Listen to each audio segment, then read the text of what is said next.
मरीज के प्रति ज्यादा ईमानदार हो पाएंगे, ज्यादा ऑथेंटिक हो पाएंगे। हम मरीज को एक अंधी चाल के थ्रू सीधा ये नहीं कि जो भी आए आप ले लीजिए, सबको एक फार्मूला पकड़ाया जा रहा है कि प्रसाद चल रहा है सबके लिए। तो वो चीज उनकी वजह से आयुर्वेद में आदमी व्यक्तिगत लाभ तो उठा सकता है। ये हो सकता है कि कोई आदमी अपना बहुत काम कर दे, उसके पास भीड़ लग जाए। भीड़ लगने के पीछे और भी बहुत सारे कारण होते हैं। भारत भावनाओं से चलता है, हम लोग इमोशनल लोग हैं, और जब आदमी के ऊपर भावनाएं हावी होती हैं तो वो सत्य को नहीं देख पाता। अगर धीरे धीरे एक चीज प्रचारित होने लग जाए कि एक जंगल में वैद्य जी बैठे हैं और वो पानी में थूक देते हैं और उसको पीने से लोग ठीक हो जाते हैं, आपको उनके पास की भीड़ लग जाएगी, उसमें कोई बड़ी बात नहीं। पर हमें ये समझना है, हमें ये बात अपनी अंतरात्मा से पूछनी है कि क्या जो हम कर रहे हैं वो चीज उस बीमारी को क्या हम समझ पा रहे हैं, और उस बीमारी में वो चीज क्या कैसे काम करती है। तो ऐसी ही एक समझ को आयुर्वेद में, मुझे क्षमा कीजिएगा मैं बहुत छोटा हूं आप लोगों से, पर जितना मैंने समझने की कोशिश करी है आयुर्वेद के परिप्रेक्ष्य में, जिससे आने वाले लोगों को, आने वाले चिकित्सकों को, आने वाले वैद्यों को थोड़ी मदद मिलेगी, तो उसके लिए मैंने थोड़ी सी चीजें तैयार करी है जिससे मैं आपको समझा सकता हूं।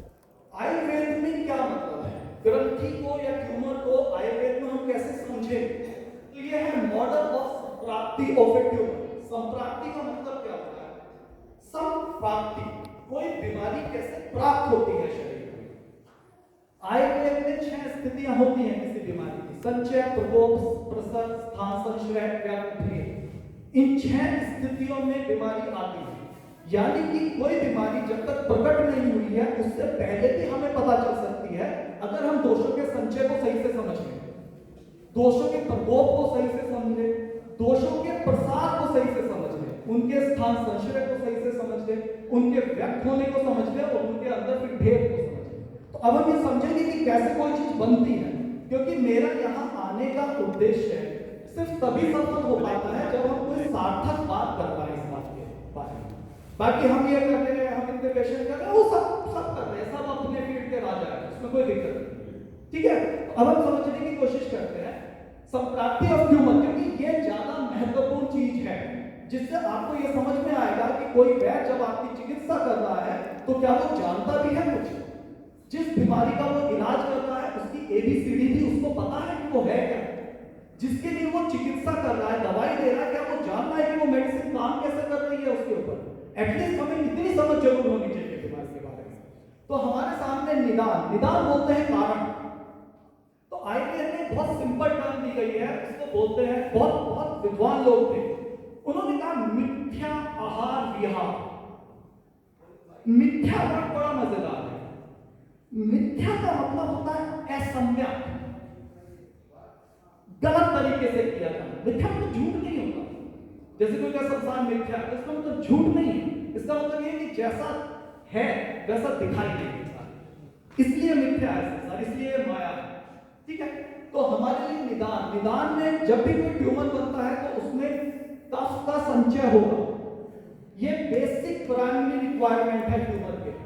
तो ये जो कफ का संचय है, ये जब संचित होता है तो बाकी दोषों को प्रकोपित कर देता है। तो पीछे बाकी दोष जब प्रकोपित होते हैं तो मंदाग्नि पैदा होती है। मंदाग्नि से आम का फॉर्मेशन होता है बॉडी के अंदर, आम से स्रोतोदुष्टि होती है, बॉडी के चैनल्स ब्लॉक होते हैं, और स्रोतोदुष्टि से स्रोतों का अवरोध होता है। स्रोतों का अवरोध होने से दोष बीमार करना, यानी कि जो उनका रास्ता था वो छोड़ के दूसरी जगह की तरफ पलायन कर जाते हैं। और दोष दुष्य सम्मूर्छना, प्रकोपित दोष जब किसी दूसरे दोष में जाके मिलते हैं तो उसको हम बोलते हैं दोष दुष्य सम्मूर्छना। अब वो जाके दूसरी जगह पे उन्होंने अपनी जगह बना दी जो उनके ओरिजिनल साइड से उससे अलग जगह पे।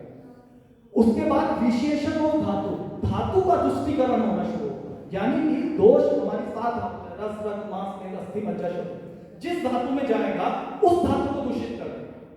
ठीक हो गया, तो यानी कि उस धातु से संबंधित प्रॉब्लम उनको होनी शुरू हो जाएगी।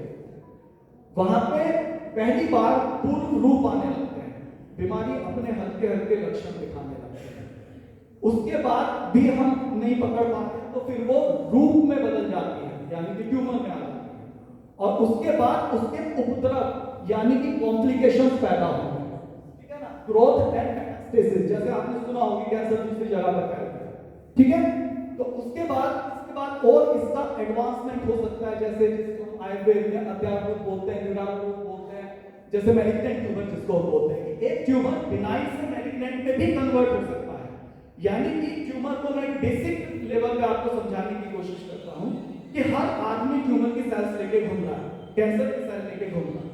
हमारा शरीर एक मां के गर्भ में एक स्पर्म और एक एग से बनता है, जाइगोट बनता है, उसके बाद उनका डिवीजन होना शुरू होता है, असंख्य सेल्स बनती हैं, उससे हमारे शरीर का निर्माण होता है, बच्चा इतना बड़ा हो जाता है कि अंदर नहीं रह सकता, शरीर से बाहर आता है, उसके बाद भी सेल्स का डिवीजन चल रहा है, वो बच्चा बड़ा होता जा रहा है, बड़ा होता जा रहा है। एक सीमा के बाद सेल्स की बनने की प्रक्रिया और सेल्स की डैमेज होने की प्रक्रिया समान हो जाती है और आदमी स्थिर हो जाता है।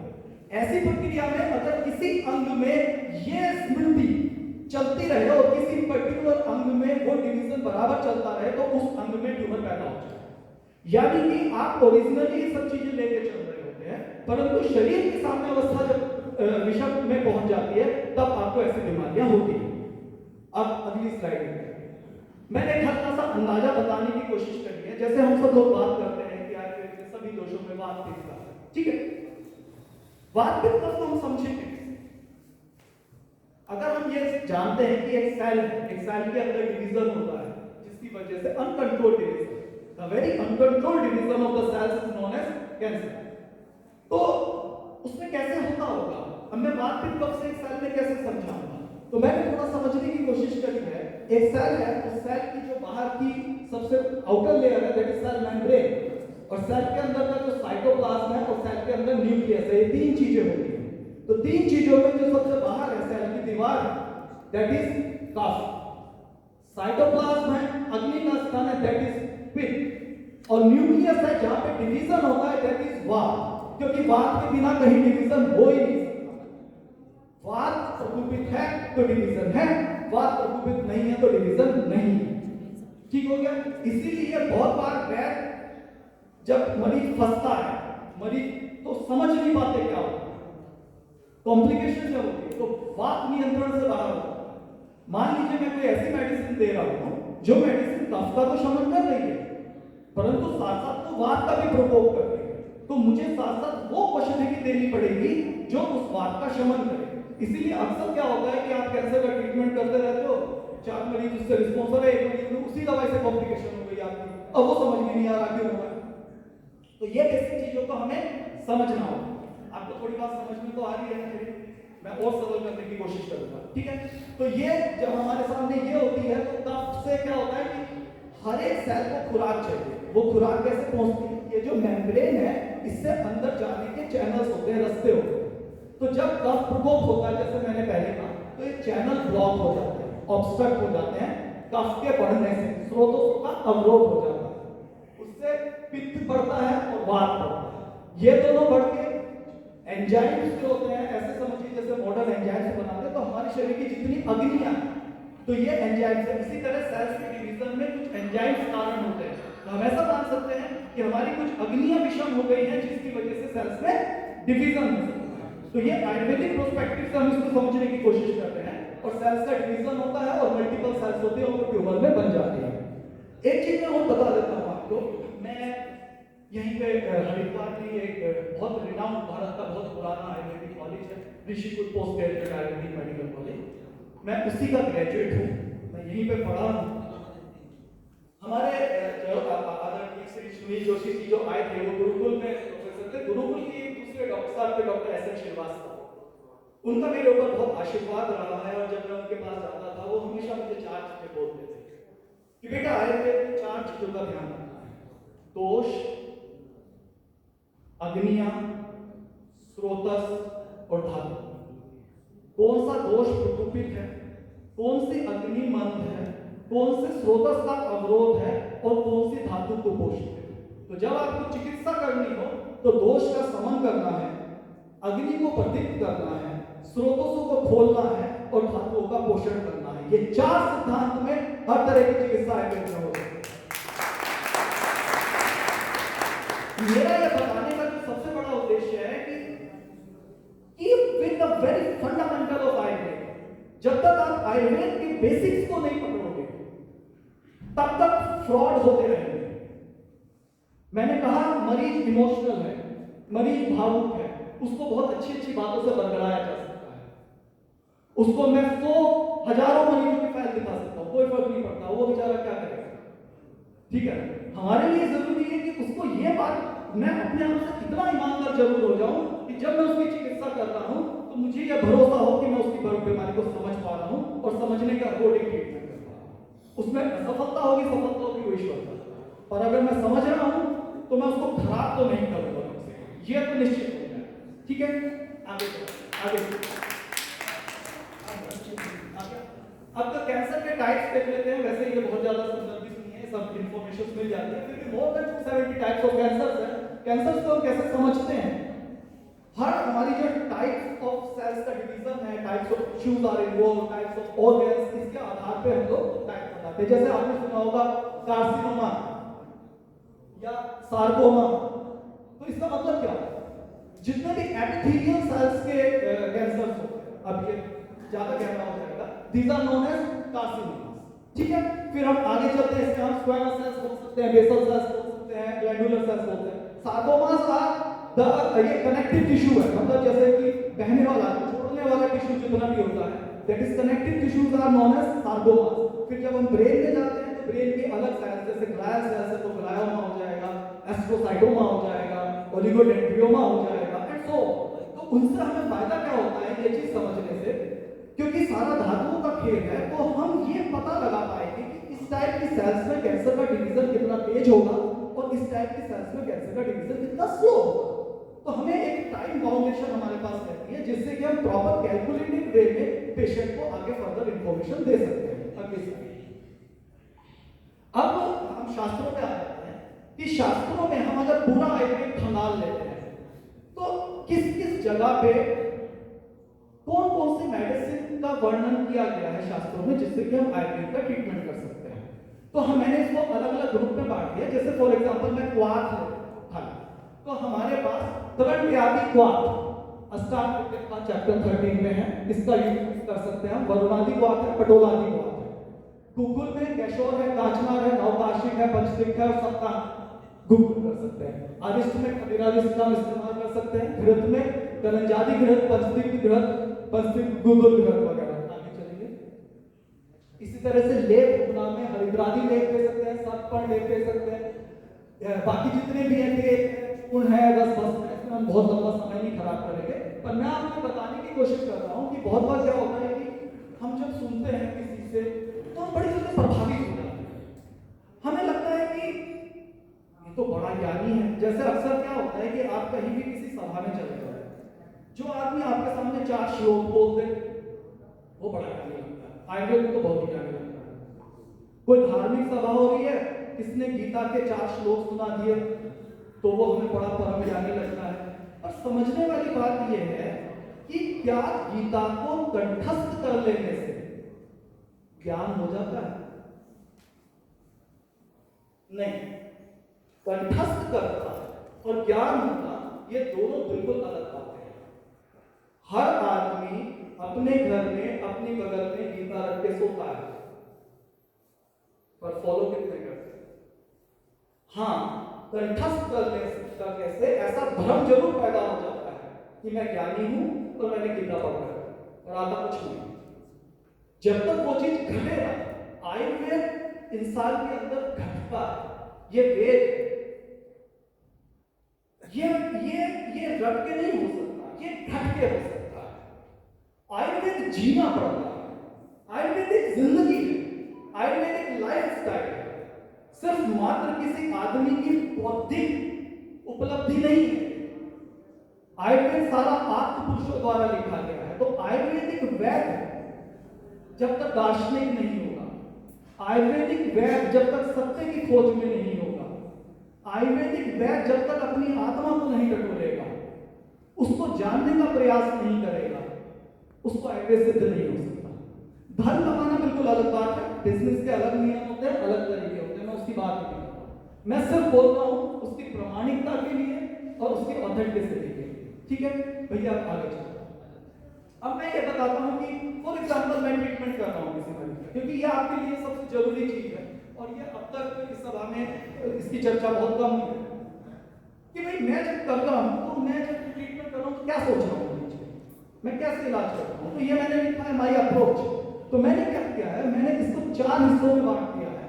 एक तो वो मेडिसिन जो कॉमनली मैं सभी तरह के कैंसर्स में इस्तेमाल करता हूँ, दूसरी वो मेडिसिन जो अलग अलग स्रोतों पे काम करती है। जैसे मान लीजिए किसी को रक्त धातु का कैंसर है या किसी को मांस धातु का है या किसी को अस्थि धातु का है, तो आपको उस स्रोत तक ले जाने वाली मेडिसिन को भी समझना पड़ेगा। ऐसे समझिए जैसे एक सवाल आपको पूछना चाहिए कि आयुर्वेद में 3 दोष है बात का, तो बस तो फिर 3 दवाई बना तो हो गया काम पूरा खत्म, फिर बाकी क्या नहीं। उसमें जरूरत इसलिए है क्योंकि हर स्रोत पे हर दोष को शमन करने वाली मेडिसिन बदल जाती है। जैसे अगर मैं रसवाह स्रोत में वात का शमन कर रहा हूं या पित्त का शमन कर रहा हूं या कफ का शमन कर रहा हूं, तो जो मेडिसिन मैं उसमें यूज करूंगा वो मेडिसिन मैं अस्थिवाह स्रोत में नहीं यूज करूंगा। उसमें यूज करने वाली वात पित्त कफ शामक मेडिसिन अलग हो जाएगी। तो इसलिए अलग अलग हमें अलग अलग चैनल्स के लिए जिससे वो मेडिसिन कैरी करता है वहां तक ले जा पाए उस स्रोत तक वो अलग होगी। तीसरा, आम पाचक मेडिसिन। जैसा हम सब जानते हैं कि आयुर्वेद में मेन कारण सभी बीमारियों का एक कारण क्या, आम किस वजह से हमें पता है, हमारी लाइफ स्टाइल, हमारी डाइट, ये सब कारण है जिसके ऊपर बहुत ज्यादा चर्चा हो चुकी है कि खान-पान कैसा करना चाहिए, मानता कोई नहीं, ठीक है, चर्चा बहुत होती है इसके ऊपर। उसके बाद में जब हमारा ट्रीटमेंट हो जाएगा उसके बाद हम लास्ट में जब हम मरीज को बदले औषधि देंगे, क्योंकि कैंसर में जिस तरह से हम लोग ट्रीटमेंट कराते हैं बहुत सारी ऐसी चीजें होती है कि धातु क्षीण भी होने लगती है, तो उनको बल मिलता है, उसको ताकत मिलती है उसके शरीर को, क्योंकि धारणा देह जो है वो दोषों को धारण करने से बनी हुई, तो धारण करने वाला ही अगर नहीं होगा, धातु क्या है, धारणा की धातु जिसने शरीर को धारण कर रखा है वो धातु है, और हम मरीज को इतना परहेज कराते हैं कि उसकी धातुएं खत्म कर दो शरीर से, तो वो क्या है। हमें ये समझना होगा, हमें इसका सही संतुलित करना होगा। आपके पास एक मरीज आता है जिसका वजन 40 किलो है कैंसर की वजह से, और आपके पास आ गया, आपने कहा सब बंद कर, उसका वजन रह गया 30 किलो, तो मर गया, क्या बचेगा। तो जो चीज लड़ने वाली है, जिन धातुओं ने शरीर को धारण कर रखा है, वो भी मेरा इन सब बातों से कहने का सिर्फ अभिप्राय ये है, मतलब मैं क्षमा चाहता हूँ, मैं गलत के किसी को नहीं सिद्ध कर रहा हूँ, मैं सिर्फ ये कह रहा हूँ कि उसको थोड़ा सा एक तथ्यात्मक रूप से एक थोड़ा इस तरह से करें कि हमसे मरीज ठीक ना हो, ये मंजूर है, हमसे मरीज खराब ना हो जाए, वो किसी दूसरे के लायक भी ना बचे, ऐसा ना, ये बहुत जरूरी चीज है। ठीक है, आगे तो एक कॉमन मेडिसिन, जब मैंने कहा कि कॉमन मेडिसिन है जो मैं सभी मेडिसिन में देता हूँ, तो मैं क्योंकि मुझे बात करना है, मेरे को ऐसा लगता है कि अदर तंत्र के बिना, टॉक्सिकोलॉजी के बिना आयुर्वेद में सफलता बहुत मुश्किल है, तो मैं पुष्प श्लीमुख योग बनाता हूँ, इसमें मधुमक्खी का जहर यूज किया जाता है, ठीक है ना, उसकी प्रोसेस अलग है, कभी विस्तृत चर्चा करेंगे। तो वो एक मेडिसिन है। दूसरा है कैप्सूल है, कैंसोरेक्स है, इसका फार्मूलेशन अभी आएगा आपके पास। तीसरा है पंचबिंबादी लोह, एक मैं बनाता हूँ शास्त्रोक्त योग। चौथा है जीवंती हरण, हरिद्री के 6-7 प्रकार होते हैं, जीवंती हरण उसका है, और जीवंती हरण सुरासार, सुरासार का मतलब होता है एल्कोहलिक एक्सट्रैक्ट, समझ लीजिए आप। जैसे सुबह जब वो सुनील जोशी जी के जो स्टूडेंट आए थे, उन्होंने क्वेश्चन किया था कि हमारा मरीज है वो खा नहीं पा रहा है, तो उसमें कैसे हम करें, कैसे समाधान हो, कोई सजेशन दे, तो उनके लिए ये सजेशन है, हम इसको एल्कोहलिक एक्सट्रैक्ट के रूप में बनाते हैं और ड्रॉप में पानी में डाल के, पानी चम्मच से आप डाल दीजिए उसके मुंह में, मेडिसिन चलेगी, ठीक है। तो ये आयुर्वेद की सूक्ष्म औषधि कल्पना है, तो आयुर्वेद में से ही है सब कुछ। तो हम किस तरह से इसके एडवांसमेंट करते हैं, किस तरह से इसके ऊपर काम करते हैं, किस तरह से इसके परिणाम लेते हैं, ये अभी लंबा है, ठीक है ना, इसमें टाइम लगेगा धीरे धीरे, पर कोशिश बहुत ईमानदार है। आगे चलो, ये कैप्सूल कैंसोरेक्स का फार्मूलेशन है, ये पूरा का पूरा फार्मूलेशन है, जिसमें कुछ बसने भी हैं, बाकी हर प्रोसेस क्या, आगे चलिए। ये पंचनिपाती लोगों का फॉर्मुलेशन है। आगे चलो, आप देख सकते हैं। अब जैसे मैंने कहा था कि हर स्रोत के लिए हम अलग अलग मेडिसिन यूज करते हैं। तो फॉर एग्जांपल रेस्पिरेटरी सिस्टम के लिए हमें कोई मेडिसिन लेनी, ठीक है, तो उसके लिए मैंने मान लीजिए ये एक ग्रुप बना दिया कि बनफसा है, मधुस्टी है, बगड़ा, तुलसी है, दालचीनी है, इलायची है, जायफल है। अब ये जरूरी नहीं है कि फाइनल है, जैसे वैजी चौधरी वैजी ने बताया था कि आप आशा ले सकते हैं इसमें, इज एब्सोल्युटली करेक्ट, आप उसको इसमें ऐड कर सकते हैं, वो कोई बड़ा इशू नहीं है। ये जो औषधियां हैं इनका कितना प्रतिशत प्रभाव है? ये कितना प्रतिशत प्रभाव नहीं है, ये बेसिकली पेशेंट ठीक होते हैं? नहीं, आपको समझने की कोशिश करते हैं। जब हम ठीक करने की बात करते हैं, ये लेमन लैंग्वेज है, ठीक वाले परिणाम की मैं रिपोर्ट अभी दिखाऊंगा। जब हम किसी ट्रीटमेंट करते हैं तो ट्रीटमेंट के लिए क्या प्रिंसिपल अपनाया जाता है, ठीक है ना, उस तरह से काम है। आप समझ रहे हैं मेरी बात? जैसे कि एक आदमी है, कैसे जिंदा रहता है? खाना खा के, खाने में क्या खाता है? रोटी खा के भी जिंदा रह सकता है, दूध पी के भी जिंदा रह सकता है, आप समझ गए ना, खाली सब्जी मिल जाए उससे भी जिंदा रहेगा, ठीक है। तो ये प्रक्रिया है, ये ठीक होने के, किसी मरीज को ठीक करने के जो 10 कारण है उनमें से। तो आप किसी एक चीज को नहीं, आप मान लीजिए रेस्पिरेटरी सिस्टम है, छाती से संबंधित अगर ट्यूमर है या कैंसर है, तो उसके लिए बाकी मेडिसिन के साथ इसको ऐड करना पड़ेगा। ये एक कैरियर मेडिसिन की तरह से काम करेगा, ठीक है। जैसे एक और सिंपल एग्जांपल, सभी नियमों का पालन करें तब कितना प्रतिशत है? सभी नियमों का पालन करें तो कितने प्रतिशत नियम? ओके, अगर आदमी सभी नियमों का पालन करे तो उसके अमर होने के कितने परसेंट चांसेस है? बताइए। ठीक होने का? मैं अमर होने के चांसेस पूछ रहा हूं, जिंदा रहने के कितने चांसेस है अगर आदमी सभी नियमों का पालन करे? 100 वर्ष जिएगा? 100 वर्ष नहीं, 100 वर्ष क्यों, 101 क्यों? ज्यादा जी सकते। आपने प्रश्न एक्चुअली ना सही जवाब के लिए स्वामी जी प्रश्न का सही होना बहुत जरूरी होता है, ठीक है। हम जब भी मान लीजिए फॉर एग्जांपल मैंने एक मरीज देखा, मेरी बात समझिएगा, मैंने हर बात समझा रहा हूं, एक मरीज देखा और वो मरीज ठीक हो गया, तो मेरी प्रतिशत कितनी हुई? 100% हुई। यू आर एब्सोल्युटली, समझे आप मेरी बात? मैंने 10 मरीज देखे और मैंने 3 मरीज ठीक किए, तो कितनी प्रतिशत होगी? 30%। मेरी बात समझने की कोशिश कर रहे हो, ठीक है। तो मैं जो आज तक देखे उनमें से तो मैं बता सकता हूं कि मैंने उनमें से मेरे पास तकरीबन 30 से 35% मरीज ठीक हो गए, उनके बता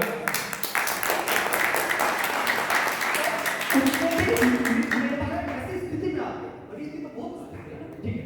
अब नर्वस सिस्टम हम के ज्योतिषमती, जटामासी, शंख, पुष्पी, वचा, ब्रह्मी, आगे चलिए। यूटिनोजेनेटर जब हमारे पास आता है तो उसका ये है, यूटेराइज सिस्टम में आएगा तो ये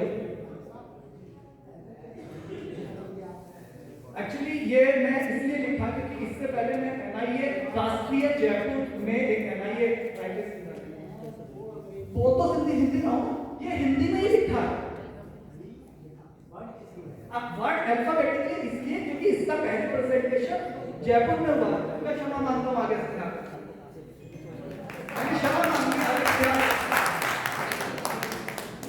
आगे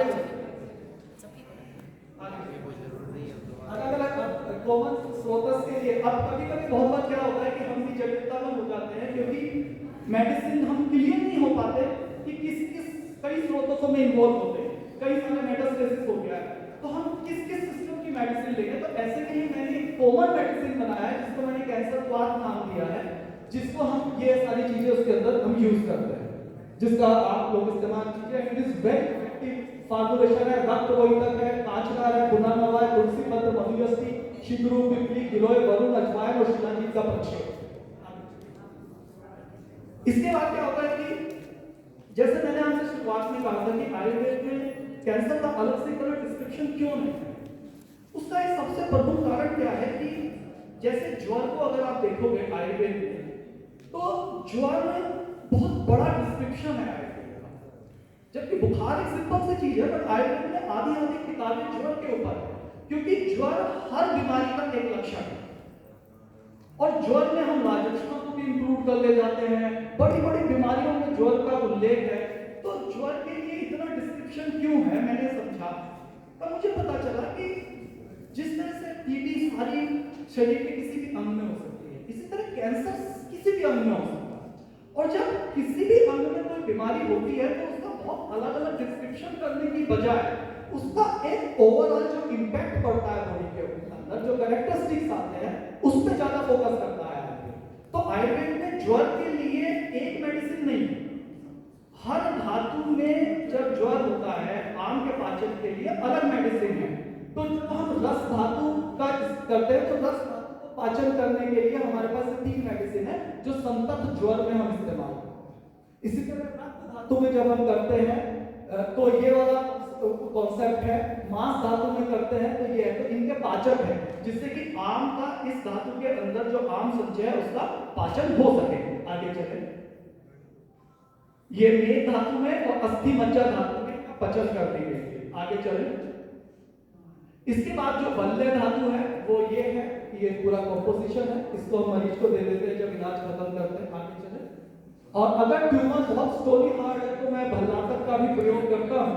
भल्लातक का थोड़ा कॉम्प्लिकेशन होता है तो उसको भी वार्निंग सार बना के कंट्रोल पैटर्न में हम देते हैं। और बाकी सभी ट्यूमर्स में कॉमन मेडिसिन आप कांचना, रोलर, मधुयस्ती, हरिद्रा, हल्दी और शिवरू आप यूज कर सकते हैं। ठीक है, आगे चले, लास्ट में एक आरोग्यम है, ये मरीज अपना हमेशा के लिए भी खा सकता है, नहीं तो छोड़ सकता है। इसके बाद मेरे को 2 मिनट और लगेंगे, बस इसके बाद में कुछ एक दो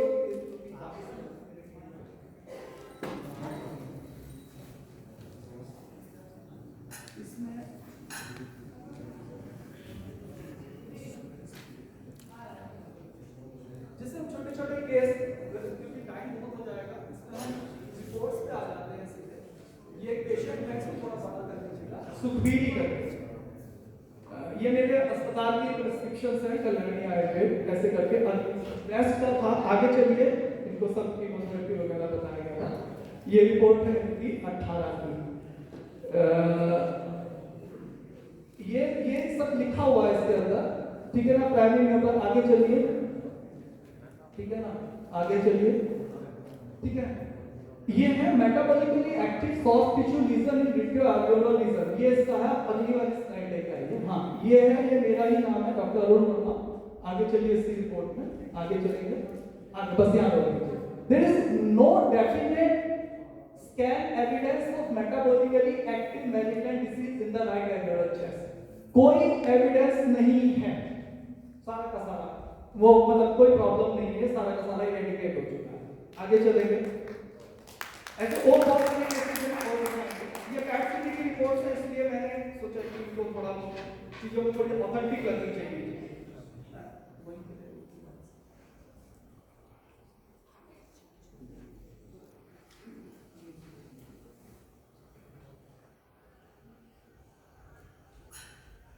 जैसे हम ये श्रीमती संतोष को देखते हैं,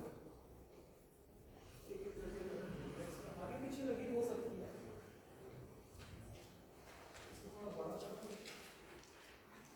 मैं कुछ वैद्य जी मौलिक बात पूछना चाह रहा हूँ, सबके समझ में नहीं आ रहा है। हमारे पुराने जो लोग थे वो खूब हुक्का पीते थे, 20-20 हुक्का पीते दिन में, और उनको कोई ना कैंसर होता था ना लीवर की गड़बड़ होती थी, सारे 100 साल होते। बहुत अच्छी बात है वो एक सबके सामने ये होना बिल्कुल बिल्कुल बहुत अच्छी आपने चर्चा की, ओरिजिनल बात है ये नहीं, मैं एब्सोल्युटली करेक्ट। होता क्या है कि बहुत बार हम किसी भी मंच पे खड़े होके हम ऐसी बात नहीं कह सकते, जैसे अगर हमने ये कह दिया कि लोग गुटखा पीते थे तो भी नहीं हुआ, या बीड़ी पीते थे तो भी नहीं हुआ, ऐसा वो थोड़ा ठीक नहीं लगा।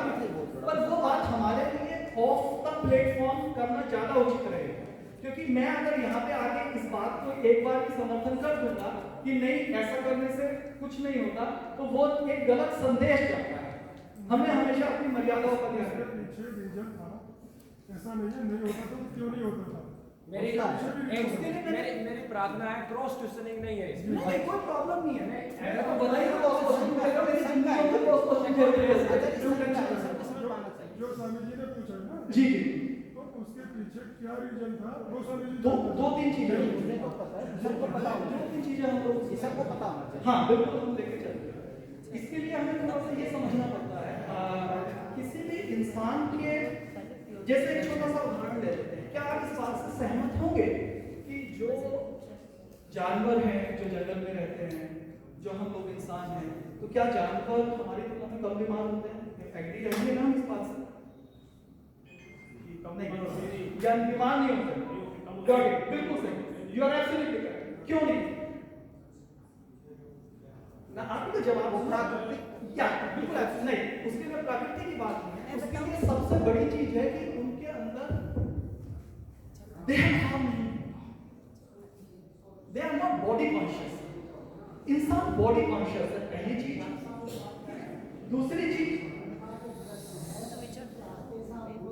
मैं बिल्कुल उसी रास्ते पे आ रहा हूँ। आप ये बता दो डॉक्टर समय का थोड़ा सा ध्यान रखेंगे ठीक है, मैं सिर्फ आपसे ना कहने का जब बात करेंगे अब दोनों की स्थिति एक क्योंकि जो चीजें होती हैं जैसे बीमारी के लिए स्वास्थ्य की जो परिभाषा है, ठीक है ना, संतोषा समाधि संसाधन मतलब किया सम आत्म इंद्रिया स्वस्थ है के लिए। तो किसी भी इंसान के स्वस्थ रहने के लिए क्या क्या होना चाहिए? समदोष, समअग्नि, समधातु, मल क्रिया समन, पर सम आत्म इंद्रिया मना। हम खाली देह को बहुत बड़ा मैटर ना मान के चलें। हम अपने जीवन की इच्छाएं, हम अपने जीवन की अभिलाषाएं, हम अपनी महत्वाकांक्षाएं, हमारी दिनचर्या, इन सब का भी प्रभाव पड़ता है। और इसी को लेके जब WHO डेफिनेशन बनाता है वो बोलता है health is the not physical, mental and social wellbeing and not merely the absence of disease. मतलब वो सामाजिक, मानसिक और शारीरिक रूप से स्वस्थ रहना ही स्वस्थ है। तो अब एक आदमी अपने घर में कूड़ा हटा के दूसरे के घर के बाहर फेंकेगा तो सामाजिक रूप से बीमार है। एक आदमी ईश्वर की सत्ता में ही विश्वास नहीं रख रहा है तो आध्यात्मिक रूप से बीमार है। एक आदमी अहंकार भाव में है, वो सबसे बड़ा बीमार आदमी। 100% अहंकार, 0% परमात्मा। मैं तो बस केवल ये पूछना चाहता हूँ, सुबह से मैं सुन रहा हूँ, जी। एक मिनट, मैं उसी का समाधान करूँ। जी। मैं सुबह से सारा प्रवचन सुन रहा हूँ। जी। आप लोग बेसिक बात पर तो जा रहे हैं। आपकी मैं जो आप सुनना चाहते हैं आप बता रहे बात हो। आप यज्ञ कर लीजिए। हवन की बात नहीं है, आप तो वो बात बता दो बस, सब खत्म। मैं आपको बता दूं कि डॉक्टर आपका स्लाइड पूरा हो गया। चलो अच्छा ठीक है।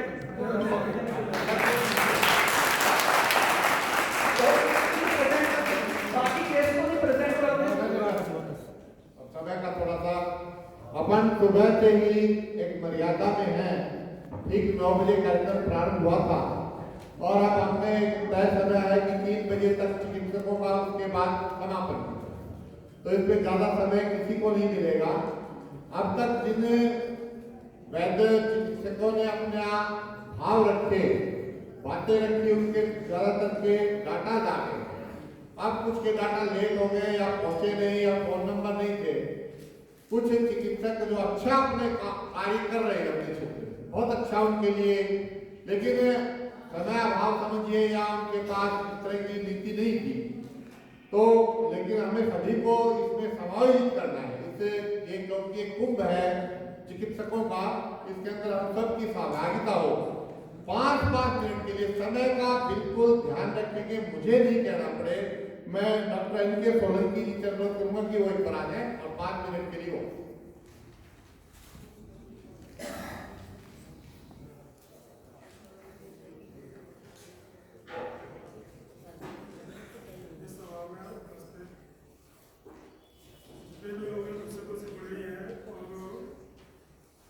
उम्र के साथ साथ योग्यता में शायद सबसे छोटा ही है। तो पहले मैं सबको प्रणाम करता हूँ, मेरा सबको नमस्कार। मैं डॉक्टर एन.एस. सोलंकी, एक होम्योपैथिक डॉक्टर हूँ। मैंने DHM से किया था, उसके बाद PhD से किया। मैं हिंदुस्तान में अकेला ही कैंसर का इलाज करने वाला होम्योपैथिक कैंसर स्पेशलिस्ट हूँ। थोड़ा सा मुझे आयुर्वेदिक की नॉलेज नहीं है, तो बात जितनी भी बात हुई मेरे सर से ऊपर से जा रही है। अभी डॉक्टर अनुप्रभा जी ने बड़ा अच्छे से प्रेजेंटेशन अपनी दी। थोड़ी सी त्रुटियाँ थी, मैं थोड़ी निकालना नहीं चाहता, बट क्योंकि हम यहाँ एक बड़ा आंदोलन लेके चल रहे हैं और उस थोड़े से जब भी हमारा कोई भी वक्तव्य या जो भी उन्होंने कहा तो जब बाहर जाता है तो अगर गलत है तो उसमें बड़े क्वेश्चन उठते हैं। मैं कभी किसी इस तरह के सम्मेलन में नहीं जाता, पहली बार आया हूँ। एक तो उन्होंने कहा कि सेल का जो मेमोरी होता है ना, ग्लो हो जाता है। मैंने जब तक पित्त में क्या हुआ है अगर सेल का पेमेंट बंद हो जाएगा तो सेल डेड हो जाएगा, ना डिवाइड करेगा, ना आगे बढ़कर उसमें कुछ होगा। दूसरी बात कि जिस उन्होंने बोला कि जैसे हमारा सेल डिवीजन होता है, खर्चा बड़ा होता है, डिवीजन होता जा रहा है, किसी एक का डिवीजन नहीं रुका या नहीं बैलेंस हुआ तो में कैंसर हो जाता है। ऐसा नहीं, डिवीजन का रुकना या न रुकना या किसी अंग का डिवीजन के सेल्स का डिवीजन नहीं रुका तो अंग बढ़ सकता है, कैंसर नहीं। कैंसर और ट्यूमर, मैं आपको बताता हूँ, ट्यूमर ग्रंथि आप जो भी कहते हैं वो they all are not cancerous, वो सभी कैंसरस नहीं होते। ठीक, बेनाइन आप अपनी भाषा में मैं थोड़ा सा, क्योंकि एलोपैथी और होम्योपैथी दोनों एक जैसी चीज़ें हैं, विदेशी ट्रीटमेंट है, थोड़ा सा होम्योपैथी एडवांस है। और होम्योपैथी जो है, जैसे मैं कहता हूँ, मैं पहले वीरस नहीं था, मेरठ से वीरस कर रहा था, कुछ कारणों से होम्योपैथी में आ गया, वापस बॉडी करने चला गया, करके फिर होम्योपैथी में आ गया। तो बात थोड़ी सी मेरा, क्योंकि पहला ही कहीं मैं बोल रहा हूँ। दूसरा, इन्होंने एक बहुत अच्छी बात कही है कि केस डैमेज ना हो। जो भी चिकित्सक यहाँ है और जो भी मेरे देश में या पूरे विश्व में चिकित्सक हैं, जगह के